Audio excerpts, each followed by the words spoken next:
Yo, what's up, guys? I know it's been a little. I apologize. I know it's been a pretty busy year for me, 2024. But I mean, I can sit here and tell you all about it, but man, you guys don't care about all that. Let's be honest, you're here for the music.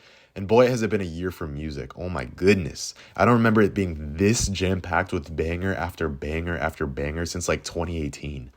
So, yeah, let's not waste any more time. If you've seen my year-end lists, for 2023, 2022, you already know the drill. We'll kick it off with a bunch of honorable mentions, which honestly might as well just made the list a top 20 video, but who cares? Don't get me wrong, the following are still great albums, obviously worthy enough to get a shout out in, what's supposed to be highlighting the best of the best for the year. But in my opinion, these are just shy of breaking into that top 10. So here we go, starting off with We Don't Trust You by Future and Metro Boomin. Future and Metro Boomin has always been a legendary duo. I mean, whenever they get together to make some music, they always come out with some of the most iconic rap songs in our modern era. Look at their resume together. I mean, they gave us Mask Off, Jumpman, Radical, I Serve the Bass. I mean, pretty much all of DS2 and What a Time to Be Alive, Superhero, and so much more. I mean, the list just goes on and on and on. So it was pretty much inevitable for them to come together to make an official studio project, and boy, oh boy, did they knock it out the park with this one. I mean, not only did this album literally start the Kendrick and Drake beef with a song like that, which, I mean, we don't even need to get into. You guys already know the story. But it also gave us some pretty heavy-hitting features from The Weeknd, Playboi Carti, and Travis Scott, which all of these have yet to leave rotation. Overall, there's some scuffing up to do around the corners, but definitely not mad that this exists at all. And my favorite song is probably Type Stuff. Cowboy Carter by Beyonce. This one definitely caught me by surprise. I mean, I was not expecting Beyonce to go full out country on this John, but here we are in the second act of her trilogy she's been rolling out since Renaissance. This one is for sure bloated, almost clocking in at 30 songs, yet she still kept me hooked the whole way through. I like how she incorporated all these pioneers of Americana culture, like Willie Nelson, Linda Martell, Shabuzi, and of course Dolly Parton, and others, kind of taking the listener on this roller coaster of a journey through history, representing its Black themes. And I'm also kind of a sucker for the radio broadcast theme in popular media like this. It kind of reminds me of Samuel L. Jackson and Do the Right Thing. Pretty great stuff, but my favorite song is Tyrant. Chromacopia by Tyler, the Creator. Guys, I mean, I absolutely hate to admit this and say this, given how much of a fan I am of Tyler and his work, but I wasn't absolutely loving this new album of his. I can't even lie. I think the only reason I'm putting this album here is simply because I'm trying to look at it less from a subjective opinion and more of an objective standpoint. He kind of got that main character plot armor right now because, I mean, if this was made by anyone else, I probably wouldn't even mention it here. I clearly recognize the growth here, I will say that. Tyler has obviously matured over the past decade, in his career, his character, as an artist, as a songwriter. Like the topics he discusses here, like an unexpected pregnancy, his daddy issues, masking one's identity, it's all done really well. That's why I'm including it in my honorable mentions. Yet I still can't find myself listening to it and enjoying it sonically. I have to kind of sit on this one from an outsider's perspective, y'all. I did not think it would ever come to this, but I'm not going to just sit here and lie to you guys and just say that I love the album. Sonically, I mean, the highlights are just good. I will say Noid and Saint Chroma are easily my favorites by a long shot. This Is How Tomorrow Moves by Biba Doobie. If I'm being honest, I've never listened to B before this year, but seeing this album surface online definitely piqued my interest, and then I found out up until that point I've been a B hater because I absolutely despise their most popular song, Deathbed Coffee for Your Head. I mean, I still do to this day, and I will use this platform just to shame this song. This song is absolute garbage, but this album isn't. B actually describes This Is How Tomorrow Moves as a growth album, and it is very apparent in the new and evolved sound she's created here. With Rick Rubin's influence, this album's production is nothing like she's ever put out before, leaving behind her bedroom sessions for a more mature and experimental vibe. So goodbye, Deathbed Coffee for Your Head. Good riddance! Here, she exhibits her desire to be taken more seriously as an artist, and borrows heavily from iconic indie staples like Elliott Smith and Fiona Apple, wearing these influences on her sleeve on tracks like the edgy opener Take a Bite or the smooth love song Everything I Want. She leaves room for her individuality in her raw and contemplative lyricism, slowing down on some tracks to discuss body image issues and grief, and these moments add a certain depth that makes the listening experience feel more real. Like the title suggests, this album is about looking forward and growing from one's past. Like in California, a punchy anthem which is about forgetting one's cares and going for a ride with friends. There's Beaches, a refreshing standout on the album about taking chances and enjoying the little moments. And then she closes with This Is How It Went, a song where she takes a moment to look back and reminisce on her career, on her relationships, and on her younger self. Overall, I mean, she makes peace with the heartbreak tied with, to her past eras and shows her audience just how promising tomorrow can be. It's longing, it's hopeful, and my favorite song is One Time. Also, I mean, I can't lie, I had my brother in Christ, Ugo, help write some of these parts with me here because never in my 59 years of life have I ever seen someone love an album as much as bro has. I mean, I'm more of a casual listener of the album, but I mean, the receipts speak for themselves. I mean, look at this. I Lay My Life Down For You by JPEG Mafia.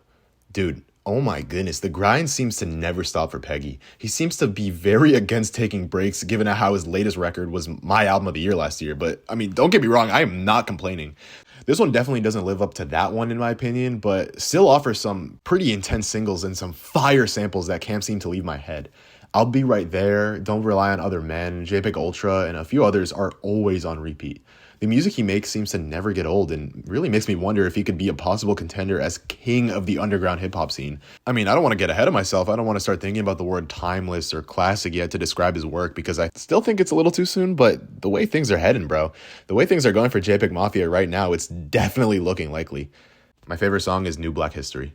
This is a cold red for old heads who never liked my short shorts and broke head. Bando Stone in the New World by Childish Gambino. This latest and sadly last album by Childish Gambino was, honestly, funnily enough, the only album this year I deliberately waited until midnight for its release and listened to it the minute it came out. Apparently, it's supposed to be the soundtrack to some movie he's making, but I haven't heard any news on when that movie's coming out or even what it is. But hey, we have this, and this is not bad at all. It's definitely extremely all over the place, but sometimes that's kind of looked at as a good thing, making the experience exciting and unpredictable. It reminds me a little bit of his Kawaii tape mixed with some of that Awaken My Love type beat. I also got to see him perform this album live with my girlfriend, which was a pretty sick experience. I'm glad I was able to see him at a concert before he retires for good. It really made my middle school self proud. But anyways, fun album. My favorite song on it is probably Survive. That joint crazy. Blue Lips by Schoolboy Q. This was a blast. The production on this latest Schoolboy Q project was amazing. Easily my favorite part about it, right next to his engaging and sometimes even humorous rapping over it. Blue Lips comes across as hard-hitting, braggadocious, with some crazy guitar riffs, sometimes even low-key barking on some songs like Pop or Lovebirds, while at the same time having some introspective cuts like Blue Slides, a song dedicated to the recent Mac Miller, or Lost Times with production from The Alchemist. Overall, everything we're given here is 100% purposeful and deliberate. Sometimes when you listen to an album or even watch a movie, you can kind of tell the director or artist had every aspect, every little factor present under control and calculated. And anytime someone argues that rap is dead, just show them this album, bro. My favorite song is Pop. All right, guys, those are my honorable mentions I had to include. I didn't want to go without shouting them out, given how all of them were still good releases, that all y'all should check out eventually if you haven't already. But now it's time for the elites, the cream of the crop. So get ready because my top 10 list starts now. Starting with number 10, Charm by Clairo. Clairo has made her triumphant return with the very consistent third album added to her roster, Charm. It's filled with soothing tunes and luscious harmonies, which I find very hard to dislike. The underlying themes sprinkled throughout the album tackle the complications of dealing with a variety of different feelings one can have in a relationship, including isolation. I think Clairo does a fantastic job of portraying all these emotions in a compact manner, making for the whole listening experience to be a seamless breeze. Regardless of some of its themes, it never actually feels really depressing. In fact, the overwhelming majority of it balances the sadness with a feeling of elation, like floating on cloud nine, which makes sense because it's produced by Leon Michels, who seems to never be able to miss when collaborating with Clairo. Their work fits so well together and made for a staple summer album to have come out this year. My favorite song on it is Second Nature. Number 9, He Is by Rema. These past few semesters have definitely been an Afrobeats phase for me for sure, and Rema has capitalized on that, easily becoming my favorite artist of the genre. This year, he really put it on with his latest record, He Is, which is filled with upbeat production and some pretty experimental vocals coming from Rema. I mean, if y'all thought Cardi's voice inflections transitioning back and forth between his deep voice and his baby voice is crazy, you should listen to the third song, Off here, Bo starts tweaking out a little bit. But yeah, the whole thing feels like it's a feel-good vibe with, anthem after anthem. The whole thing is pretty infectious. My favorite song is the first one, March Am. That one goes so hard. Number 8, 2093 by Yeat. Wow. To go from calling Yeat mid a couple years ago to now having him not only in my top 10 albums of the year, but also as my third most listened to artist this year is wild work. Dreams really do come true.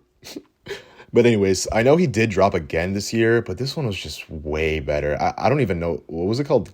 Like Geek Time or something? But yeah, 2093, it was easily better. Even inferring to the name though, 2093, Yeat gives us a glimpse, just a taste of some futuristic music and what mainstream music will sound like almost a century from now. And if this is it, man, like I want to live forever.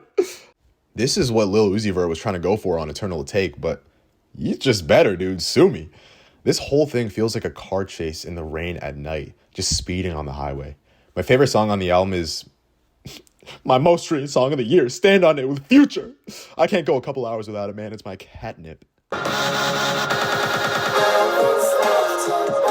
Number 7, Imaginal Disc by Magdalena Bay. This is some synth pop at its finest.